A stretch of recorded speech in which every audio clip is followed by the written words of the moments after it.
This week on Obsessed with Wine. Yeah, initially it was there was definitely a heavy layer of hedonism involved and self-indulgence, and now it's a means to fund the foundation and to support prostate cancer research. It's doable because of the extent to which the crowdfunding is successful.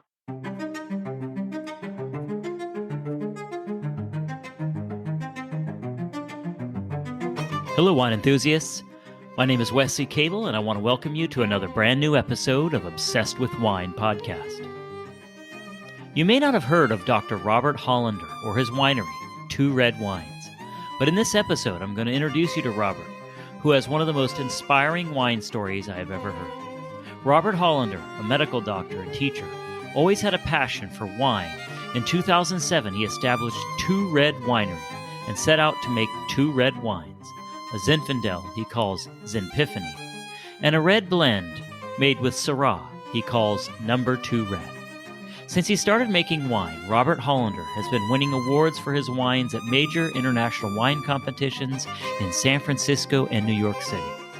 At that time, Robert didn't have a purpose for his wines and just collected them and drank them with friends and family. Something changed in 2009. When Robert was diagnosed with metastatic prostate cancer. Suddenly, his wines had a very important purpose. Robert and his wife established the Robert and Susan Hollander Foundation, and each year the foundation makes a donation to support prostate cancer research. In this interview, Robert and I discuss how he got started making wine without any formal winemaking education, the story surrounding his cancer diagnosis, and how he uses his award-winning wines to help fund prostate cancer research. So grab a glass of your favorite wine. It's time for Obsessed with Wine.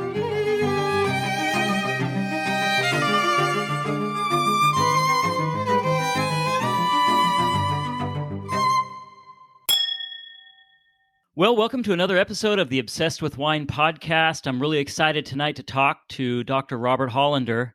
He's the winemaker at Two Red Winery and the CEO of the Robert and Susan Hollander Foundation, supporting prostate cancer research. And I have to say, Robert, when I first heard your story, I have to admit I was devastated and sad, but I think that maybe is common for a lot of people when they first hear about, what you're going through and your story.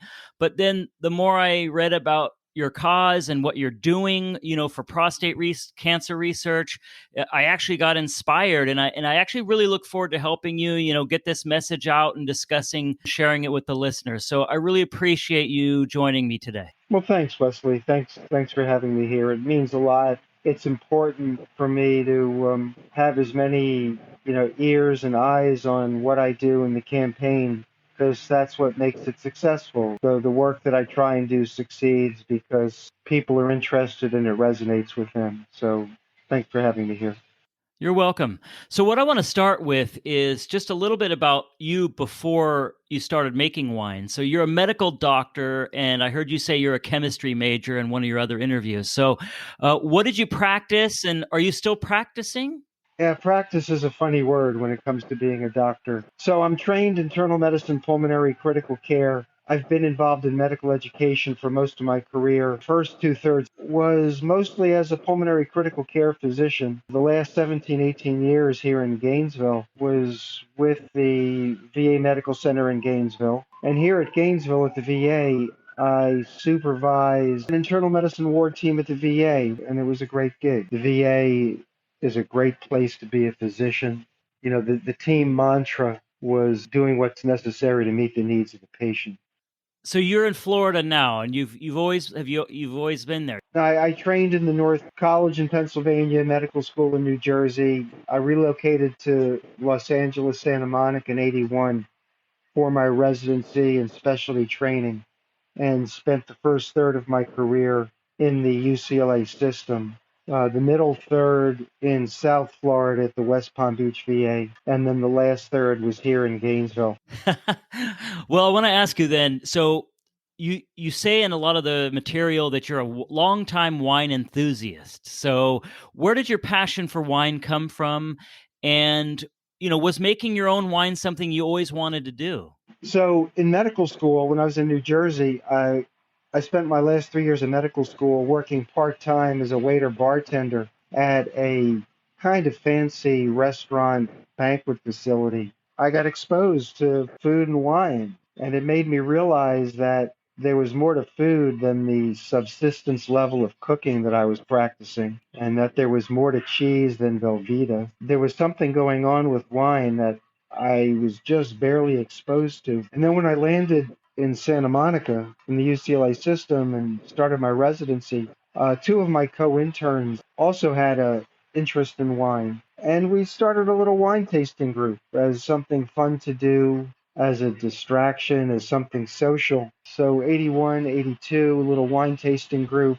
Initially there were 8 of us, and the second month there were a dozen of us, and the third month there were like 30 people. Wow. And by month 5, when we tasted Zinfandels, I think 200 people showed up.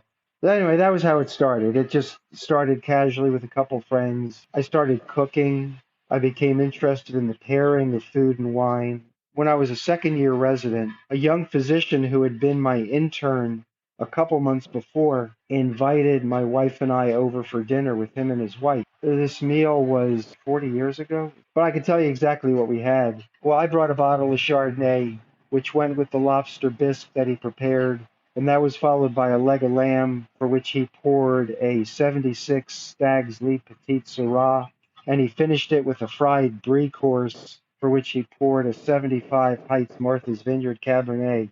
I can still see him on the plate. I can still taste them, and it was a revelation. It was like, wow, wow, this is what food and wine is supposed to be. That was sort of like the genesis of it, of the interest in food and wine. Do you remember those old days of the wine tasting group? What kind of wines were you guys tasting back then? Yeah, I mean, it was pretty informal. We would just do varietal by month. Yeah, Chardonnay the first month, Sauvignon Blanc the second month, the third month was a Cabernet potluck. Well, I'll tell you, my first enologic epiphany came at the Zinfandel tasting, where I had really had no experience with Zinfandels prior to this. And there was a table with, no exaggeration, a couple hundred bottles of Zinfandel. And I would pour one, sniff, sip, taste, dump, repeat, sniff, sip, taste, dump, until I got to the 1980 Lytton Springs. I was blown away. It just this crushed raspberry explosion in the glass with black pepper, and I think I nursed the remainder of the bottle. So that's what got me excited about Zinfandels. And when I finally got around to the whole idea of winemaking, that's what I was going for. So the Zinfandel that you have, the 2015, to me kind of captured that, just crushed raspberries. Before you started making your own wine, did you have any formal wine education of any kind? Aside from tasting it, Yeah, aside from uncorking it, that was it, huh? yeah.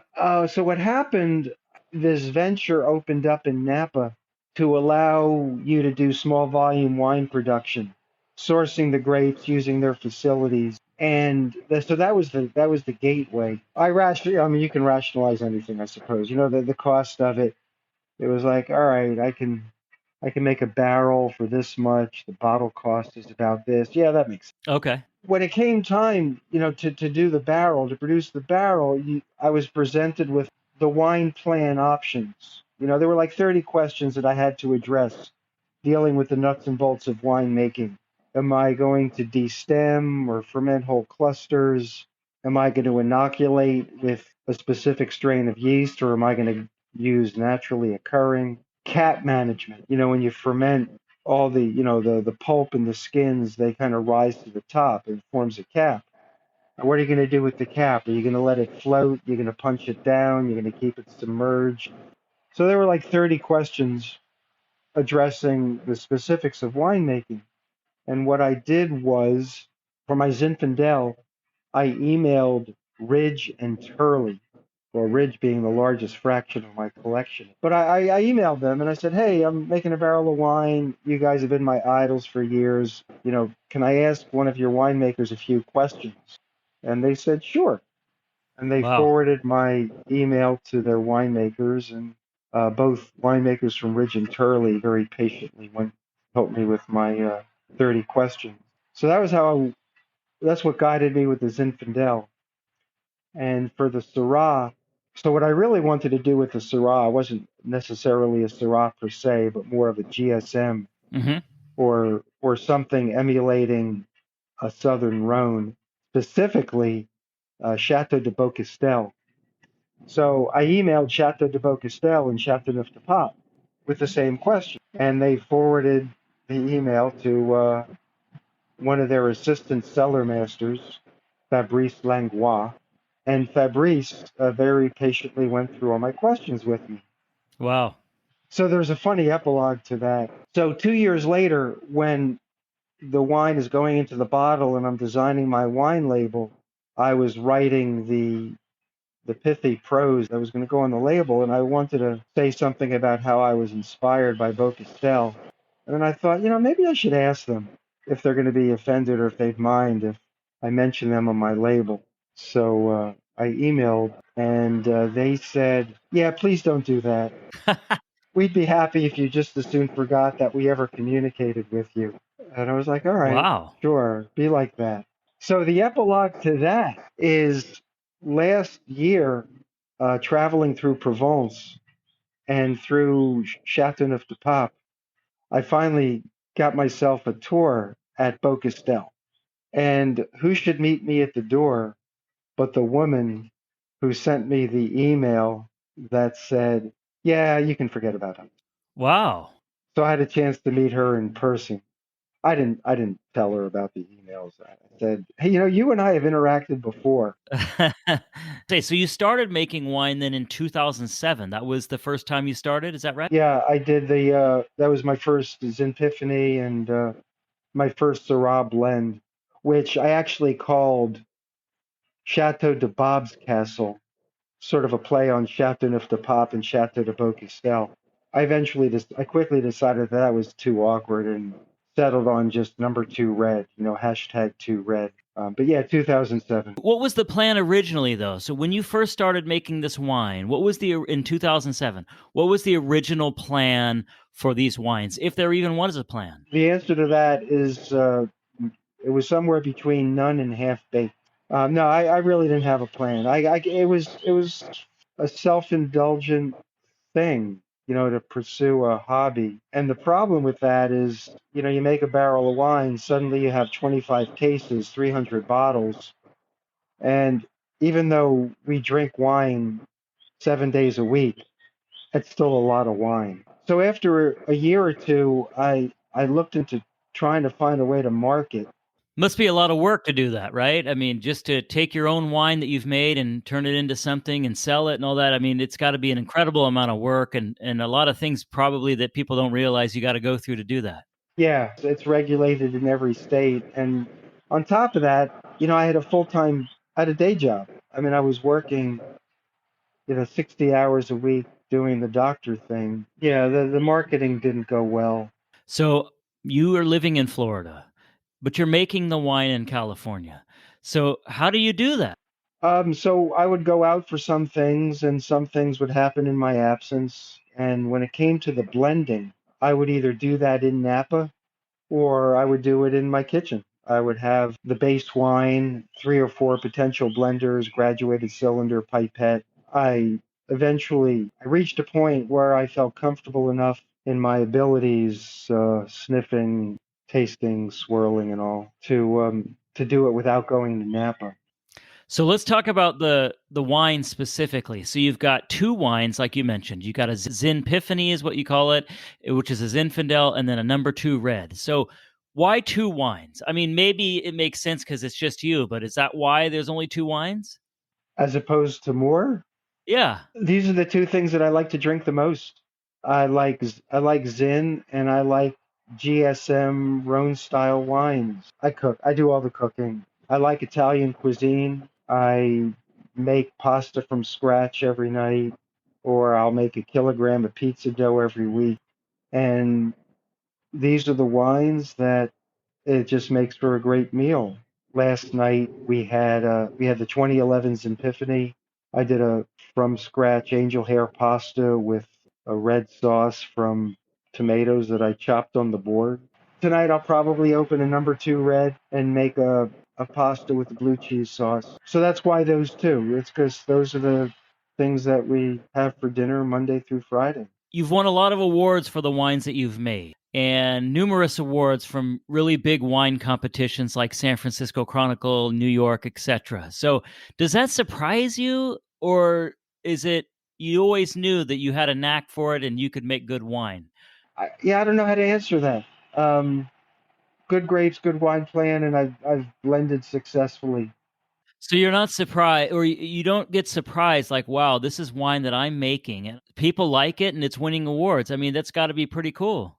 Yeah, it is, and I will say this is especially true with my first 2007 Syrah blend, the one that I called Chateauneuf de Bob's Castle. Yeah, sometimes I'm a little incredulous that I had a part of it. And the same with some of the Zinfandels. Have you ever bought a case of wine and after you've opened a bottle, you've thought, "Oh, this was a mistake. I can't wait till I finish the case." Sure, yeah. Yeah. So fortunately, that has not happened with me with any of my barrels yet. It's like as I go through, case after case, it's like, oh, this is good. I should have made more. I'll tell you a story if I can about one of them. So this was the 2008 Zinpiphany. So the University of Florida has a radio station, which is the local purveyor of NPR, as well as being the campus station. And every year they would have a fundraiser in the spring revolving around food and wine. They would get the Florida wine distributors to set up tables and pour their wines, and people would buy, pay $50 for a ticket, and they'd get a glass, and I would volunteer for this just as a way of getting my face out in the Gainesville community and pouring my wine and meeting people. And this one particular year, I'm pouring the 2008, and I'm standing behind my table, and I see this older, very serious man walks up to my table, absentmindedly. He asks me, "What do you have?" Like he's not even really paying attention. And I told him about the Zin, poured him a half glass, and he walked away looking bored and indifferent. And I'm watching him, and he raised the glass to his nose, and he took a sniff, and he stopped in his track, and he took a sip, took another sniff, and he waved over somebody. And joining him, he was joined by a young man. So it turned out that this guy was the owner of one of the well-known successful restaurants in downtown Gainesville. And the person he was waving over was his sommelier. It was an exciting moment because of the way the wine just stopped him. It was cool to see that I was able to make something that would catch people's attention. What is your philosophy? I guess your winemaking philosophy, if you had to kind of sum it up for us. You talked earlier about the 30 questions you had to go through, so you had to make some decisions on how you wanted to do things. So what's your philosophy and how do you make these wines?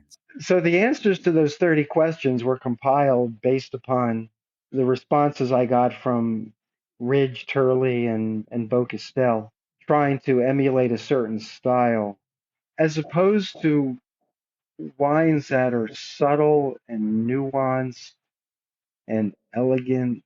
I wanted a Zen that would just scream in your face. I wanted something that reminded me of that 1980 Lytton Springs that I had, this crushed raspberry explosion. And for the Syrah or this GSM blend, I wanted something powerful and complex that would evolve over a period of years into something more profound and complex. That's what I wanted for the Zin, this explosion of fruit. And for the Syrah, I wanted complexity and something capable of evolving over a period of time.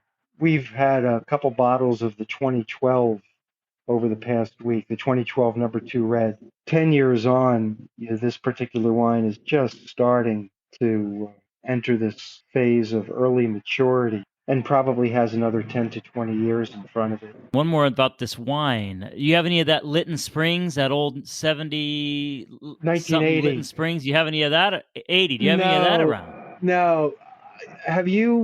Do you drink much Zin? Yeah, I love Zin. Zin's one of my favorites. Have you cellared and aged any Zins? I have not. No, usually wine doesn't last long here, so. Yeah. So that's a good move, not cellaring and aging Zins. I mean I've been buying, drinking, cellaring Zins for 40 years. I found that most of them are best in their youth. Some of them hold up. Very few of them benefit from aging. I may have a couple bottles of Ridge Zin left from the 80s. No, I don't. That 80 Lytton Springs, that was gone a long time ago. So let's talk about what's going on with you now. Okay. So here you are, if I understand the story correctly, you start this wine and you're making this wine and you're not sure what to do with it at that point. And then you get this diagnosis, or I guess you didn't really get a diagnosis. There was some issues. So why don't you tell us, the story about what happened? 2008, I was a couple years past 50, time to see a doctor and do those mature adult things that you have to do. And that included checking my PSA, prostate specific antigen, prostate cancer screening test. And it was ever so slightly elevated. My doctor waited a few weeks, repeated it again, and it was ever so slightly elevated even more. So he referred me for a panel of biopsies. So it didn't come back normal, but it came back no sign of cancer. So that was 2008. My PSA then was 4.5, with 4.5 being about the upper limit of normal. 2009, my PSA had jumped to 95. That's a screamingly high level. And then I was scared. And when I went back to the urologist, I said, you know what? Just take it out. I mean, what else could it be? And he assured me that in his skilled hands that the biopsy would be definitive. So the biopsy again came back, no cancer, but not normal, but no cancer. And he assured me that, it's all good. And then a year later, I had some vague symptoms in my pelvis during my usual daily workout. I mean, your listeners can't see it, but standing in my backyard, I'd put a rope up, and every day I would go out and I would do some straight leg rope climbing. And this one particular day, I had this just weird internal tug when I started my rope climb. Well, that doesn't belong there. It doesn't correspond to any muscles. And I monitored it for a week, and it persisted. And I made an appointment to see my primary, and I said, there's something going on in here. Something's not right inside. He sent me for a CAT scan, and it showed that my pelvis was filled with bulky metastatic disease. At which time my PSA had gone up to 250. So that I had a CAT scan guided biopsy after that, confirmed the diagnosis. So that was a bit of a turning point. Once I got started on treatment, and it was clear to me that on this pathway to diagnosing my prostate cancer, that mistakes were made. I contacted the medical center's risk management legal department, and I said, hey, what do you guys want to look over my case and just offer me a settlement so I don't have to bring a lawsuit? And the long and short of that was they said, yeah, mistakes were made. We feel really bad. Here's the settlement. And the settlements, it wasn't much. It's limited by the state's sovereign immunity clause. For me, it was less than 1 year's salary. Initially, I walked away from it. It was just so painfully insulting. It was like, really? That's it? In the end, there weren't many options. I took the settlement, divided it in half, took that half, divided it between my kids, and invested it. And the other half I used to start the foundation. So while I was kind of mulling over what to do with this, their offer, I looked into starting the nonprofit. I filed the legal paperwork to create the foundation. Um, got tax exempt status from the IRS. Funded the foundation with the settlement. At the same time, the idea of using the winemaking to fund the foundation kind of came into view. Yeah, so that's how that all came together. It was, trying to do something positive out of the diagnosis, using the winemaking to fund the foundation, and that's how I got to be where I am now. So it's interesting because you have this wine that you're passionate about and that you're making, but you really don't have a plan for it. It doesn't really have a purpose, right? Other than to serve whatever needs you had at the time of wanting to drink and enjoy whatever you've made. But now all of a sudden it's got this important purpose, and it's just becomes that more important, right? Yeah, initially it was there was definitely a heavy layer of hedonism involved and self-indulgence, and now it's a means to fund the foundation and to support prostate cancer research. The foundation makes a gift each year. It's doable because of the extent to which the crowdfunding is successful. So the foundation you're talking about is the Robert and Susan Hollander Foundation. That's what you guys named the foundation, and it has a couple of pretty, what I would call pretty catchy, kind of slogans or whatnot. One of them is "Get wine with a purpose," which I think is really cool, and "Drink charitably." So both of those I caught my eye, and I thought those were pretty cool. So just reading about the foundation, the number one commitment right now is just to support prostate cancer research, and that's what you use the wine for. So tell us how that works. If I wanted to support the foundation and I wanted to support your cause, how does the wine become a part of that? So outside of the crowdfunding campaign on Indiegogo that I'll, typically have once a year, there's the foundation webpage. You can shop on it, well, like any commercial site. The way I like to say it is you're really not buying the wine, but you're donating to the foundation. So you donate to the foundation, you get the wine as a gift. Just like if you ever support NPR during their annual fundraising campaign and they send you a tote bag or a coffee mug. So instead of the tote bag or coffee mug, you get the wine. The only disbursements that have gone out from the foundation go to researchers. The foundation historically is operated with 0% overhead. So that's it. So everything above barrel cost, everything above my barrel cost goes to the foundation, and all of that is committed to prostate cancer research. So that's how the web page has worked. The crowdfunding campaign that I have now on Indiegogo isn't that much different. There are 10 different perks available on the campaign page, ranging from a bottle to the opportunity to blend a half barrel of wine with me in Napa. You get the wine, the foundation gets the money, and everything in the foundation gets is committed to prostate cancer research. So in that regard, I think it's unique. So I had not heard of Indiegogo before, but I did a little research because I saw that you were there, and it's a pretty fascinating place. It's got so many interesting little things that you can, donate to or invest in, and you're obviously on there. So it says here you started a new campaign. It launched on Father's Day. How long are these campaigns, and how does it all go once you get all the money that you're looking for per that campaign? My goal is $15,000. $15,000 will allow me to cover a cost of at least one barrel, and still leave a few $1,000s to remain with the foundation. So this year, I'm going to be actively partnering with the Prostate Cancer Foundation, PCF.org. Prostate Cancer Foundation is based in Santa Monica. It has a large national footprint. It funds prostate cancer research to the tune of millions of dollars of each year. I have committed to them a gift of at least $10,000. The extent to which my campaign is successful, I hope to exceed that 10,000 by orders of magnitude.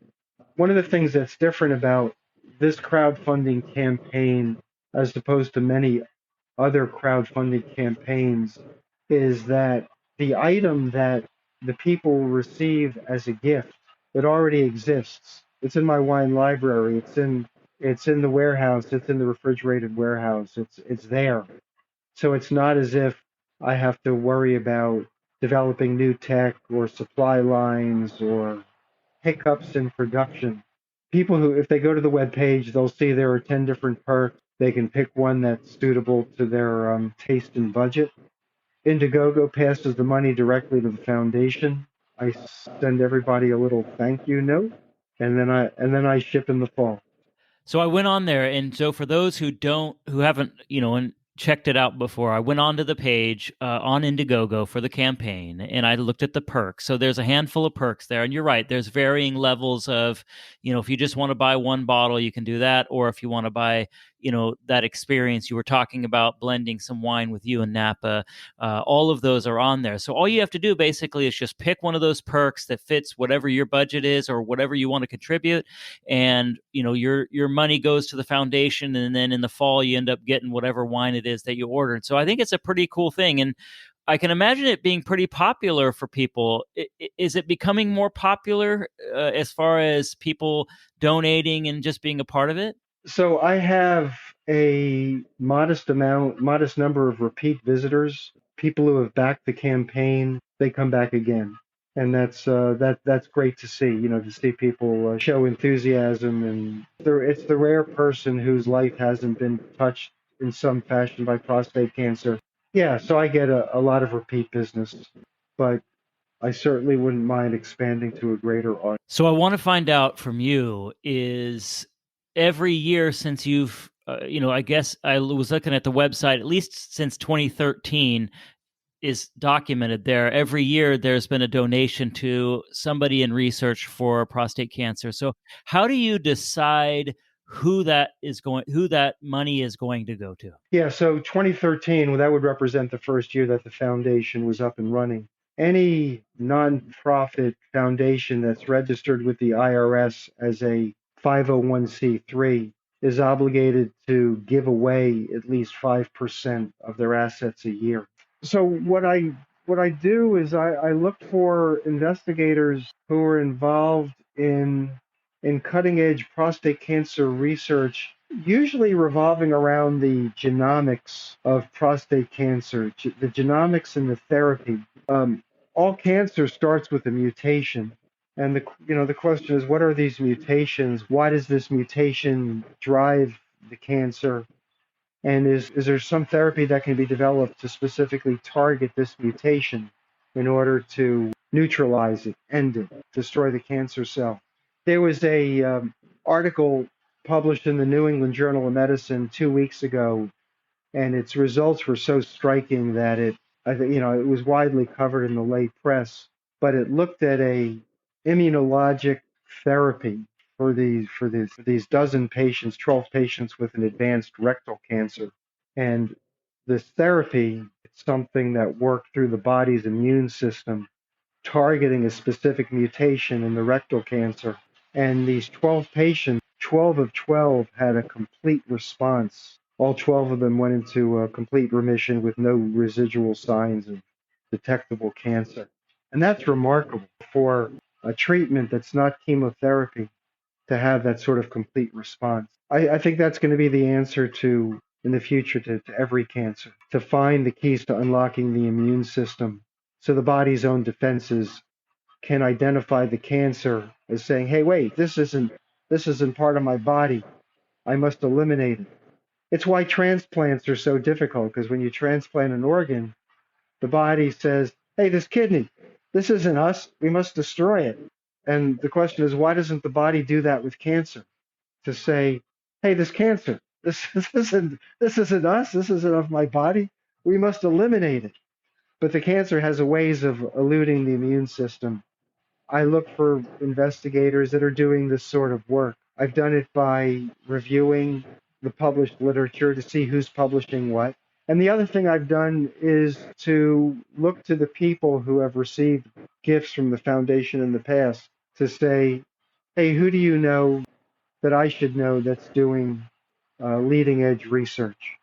And that's where I've gone looking for other investigators. So I look at their labs and I look at what they're doing and their bibliographies. And So I have a question for you, just because you've been through this, and there's a lot of men probably listening to the podcast, and they're probably thinking to themselves, when should men start getting tested, and what are some signs they should be looking out for, maybe that could be a sign that something isn't right?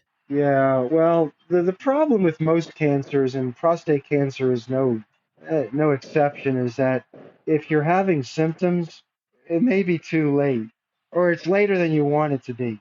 So the signs of a prostate behaving badly would be waking up frequently in the night, to have to go pee, having difficulties, starting, stopping, and controlling a stream, You know, too often there are really no symptoms, and it's why you need to be screened. So if you're a guy seeing your doctor when you're 50, the literature is kind of equivocal about the blood screening test, but it's the best that's available.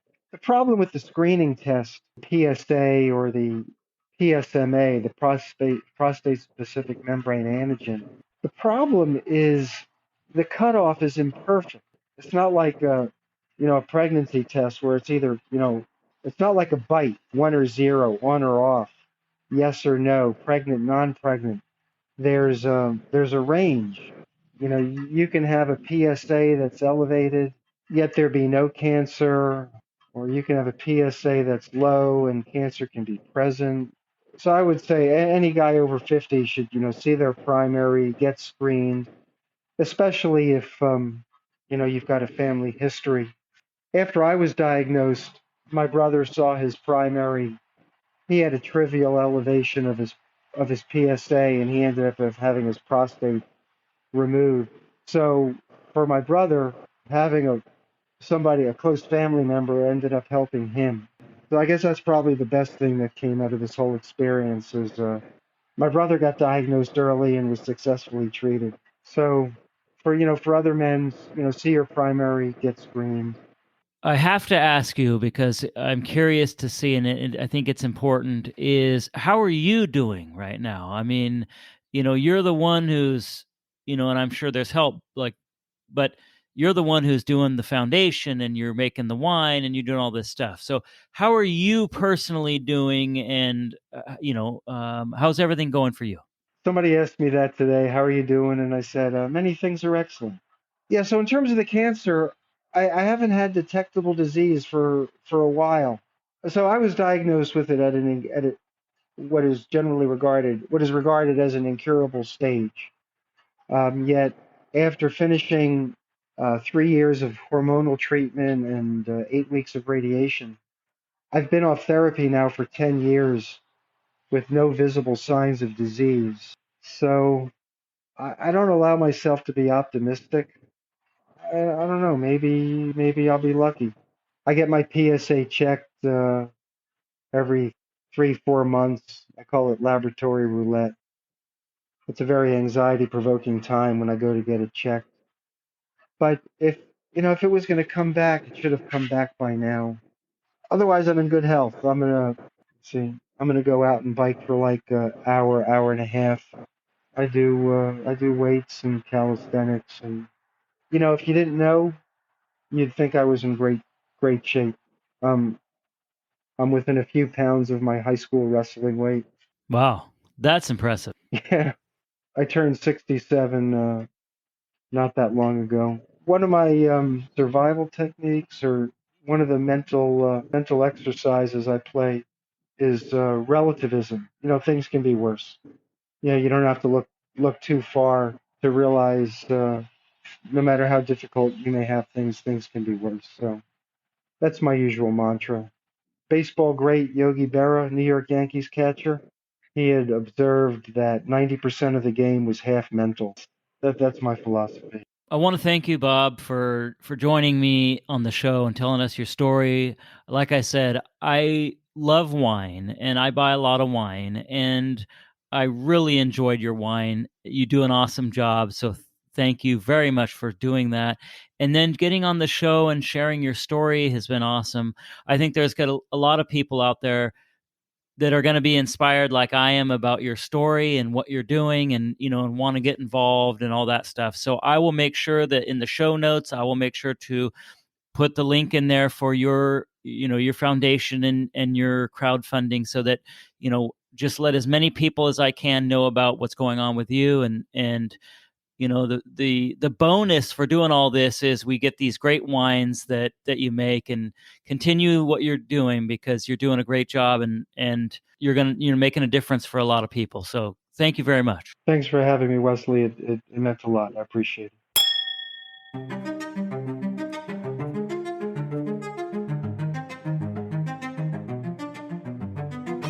Robert has an amazing story, and since I heard his story for the first time, I've wanted to help him raise as much money as I can for the Hollander Foundation and prostate cancer research. I will leave the link to his campaign in the show notes so you can participate if you wish. Remember, your tax-deductible donation to the foundation comes with the reward of award-winning wines. Thank you so much for listening. I will see you next week for another episode of the Obsessed with Wine podcast. Until then, cheers!